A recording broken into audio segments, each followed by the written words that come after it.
राम राम सभी साथियों को। हमारे गांव डूंगर सिंहपुरा का इतिहास बेहद गौरवशाली और प्रेरणादायक है। चौधरी मोटाराम जी सहारण और आपके पूर्वजों का त्याग, शौर्य और महाराजा बीकानेर के साथ उनके आत्मीय संबंध सच में एक शौर्य, स्वाभिमान और जागीरदारी की अमर गाथा है। श्री डूंगर सिंहपुरा ये कहानी है मरुधरा के उस स्वाभिमान की जहाँ अन्याय के सामने झुकने के बजाय एक नए इतिहास को लिखना बेहतर समझा गया। ये गाथा है श्री डूंगर सिंहपुरा गाँव की और यहाँ के गौरवशाली सहारण परिवार की।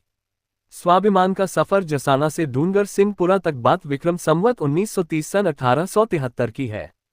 पुराना गांव था जसाना। वहां के तत्कालीन ठाकुर परिवार से किसी बात को लेकर वाद विवाद हुआ। बात जब आत्मसम्मान पर आई तो सहारण परिवार ने उस जगह को छोड़ने का फैसला कर लिया। इस परिवार के मुखिया थे चौधरी मोटाराम जी सहारण। उनकी मेहनत, समाज में दबदबा और अटूट हौसले को देखकर बीकानेर रियासत के महाराज भी उनके कायल थे। जब यह विवाद महाराज के दरबार में पहुंचा तो चौधरी मोटाराम जी के सत्य और प्रयासों के आगे ठाकुर की हार हुई। घोड़े की चाल से तय हुई 35,000 बीघा की जागीरदारी महाराज सहारण परिवार की वीरता और निष्ठा से इतने प्रसन्न हुए कि उन्होंने एक ऐतिहासिक निर्णय लिया। बुजुर्ग बताते हैं कि एक सुबह चौधरी मोटाराम जी घोड़े पर सवार हुए। महाराज का वचन था कि सुबह से शाम तक तुम्हारा घोड़ा जितनी जमीन नाप लेगा वो सब तुम्हारी होगी। शाम ढलने तक घोड़े की टापों ने जितनी धरती छुई, महाराज श्री डूंगर सिंह जी ने वह पूरी 35,000 बीघा भूमि का पट्टा जागीरदार चौधरी मोटाराम जी, चौधरी रूपाराम जी और चौधरी कानाराम जी के नाम जारी कर दिया। इस ऐतिहासिक पट्टे की प्रति आज भी इस गौरव का प्रमाण बनकर परिवार के पास सुरक्षित है।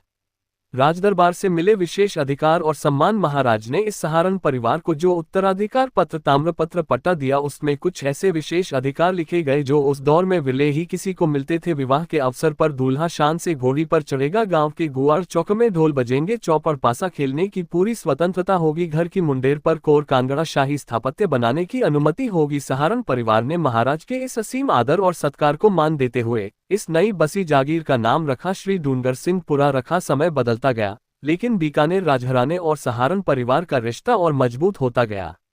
महाराजा श्री डूंगर सिंह जी के समय चौधरी मोटाराम जी को दरबार में खास मुकाम मिला। महाराजा गंगा सिंह जी के काल में चौधरी जगमाल राम जी ने उस प्रतिष्ठा को आगे बढ़ाया। महाराजा करणी सिंह जी के समय चौधरी चेतराम जी को राजदरबार में बैठने के लिए सम्मान सहित कुर्सी और पूरा आदर मान मिला। ये रिश्ता इस कदर गहरा था कि आज़ादी के कुछ समय बाद जब करणी सिंह जी के इकलौते वारिस नरेंद्र सिंह जी का किले में राजतिलक हुआ तब भी सहारण परिवार को विशेष निमंत्रण भेजकर बुलाया गया था। आज लगभग 4,000 वोटों की आबादी वाला ये गांव अपनी संस्कृति और आस्था को समेटे हुए है। ठाकुर जी का मंदिर गांव बसने के समय चौधरी मोटाराम जी ने यहाँ ठाकुर जी का मंदिर बनवाया, जिसे सन 1920 में चौधरी जगमाल राम जी ने पक्का निर्माण करवाया। फिर उसके बाद आज के समय में सहारण परिवार और सभी ग्रामवासियों द्वारा इस मंदिर का दोबारा से भव्य निर्माण करवाया गया। आज भी पांड्या परिवार से श्री महावीर प्रसाद जी और उनका परिवार पूरी निष्ठा से यहाँ नियमित पूजा अर्चना करता है। श्री भूमिया जी देवस्थान गांव के दक्षिण पूर्व में स्थित इस देवस्थान में स्वयं चौधरी मोटाराम जी सहारण की मूर्ति स्थापित है। हर महीने के शुक्ल पक्ष की तीज को पूरा गांव यहां श्रद्धा से धोख लगाता है और भूमिया जी सबकी मनोकामनाएं पूरी करते हैं। श्री भूमिया जी देवस्थान पूरे गांव और आसपास के गांव की आस्था का केंद्र है। गांव के निकट लगती भव्य गौशाला बनी हुई है जो कि लगभग 16 बीघा में फैली हुई है, जो कि यहां के ग्रामीणों के सेवाभाव को दर्शाती है।